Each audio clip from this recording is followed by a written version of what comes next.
अस्सलाम वालेकुम नाज़रीन। ड्रामा सीरियल बेटियां की नेक्स्ट एपिसोड में आप देखेंगे ये फुप्पो जो कि नसीहतें करते करते नहीं थकती कि अपना घर बसाओ चाहे मर मिट्टी क्यों ना हो जाओ। मगर आज तो अनम की मंगनी के दिन ही सारा भांडा फोड़ दिया। सारे ही अनम की खुशी में खुश थे तो उसी वक्त ये फुप्पो उल्टा फिजा को ही ताने देने लगी। रंग में भंग जो डाल दिया इसने। दानिश से खुला ले रही है ये सुनकर तो सारी बहनें परेशान हो जाती हैं कि फिजा बाजी ने ये क्या फैसला कर लिया। इतनी क्या मुश्किल आन पड़ी जिन्होंने ये फैसला किया।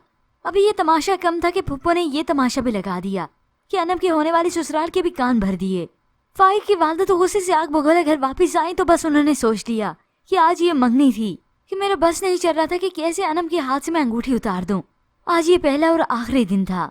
फाइक जिसके लिए आज बहुत ही खुशी का दिन था वो अंदर आया ये सुनकर हैरान और परेशान हो जाता है कि मामा को हो क्या गया, वो आखिर क्यों ऐसा कह रही हैं। और तो और उन्होंने ये रिश्ता खत्म करने का फैसला भी कर लिया। ये फुप्पो बीच में ये फसाद न डालती तो ऐसा सब कुछ ना होता जो आज हो रहा है। आयशा की बारी पर भी इस मामले को ज्यादा से ज्यादा तूल इस फुप्पो ने ही दिया और अब ये फुप्पो ही है जो किसी का घर बसने ही नहीं दे रही।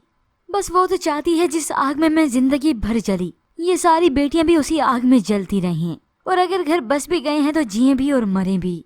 मगर अब जैसे कैसे करके अनम की शादी आखिर फाइक से हो ही जाएगी, मगर बहुत ही मुश्किल हालात में।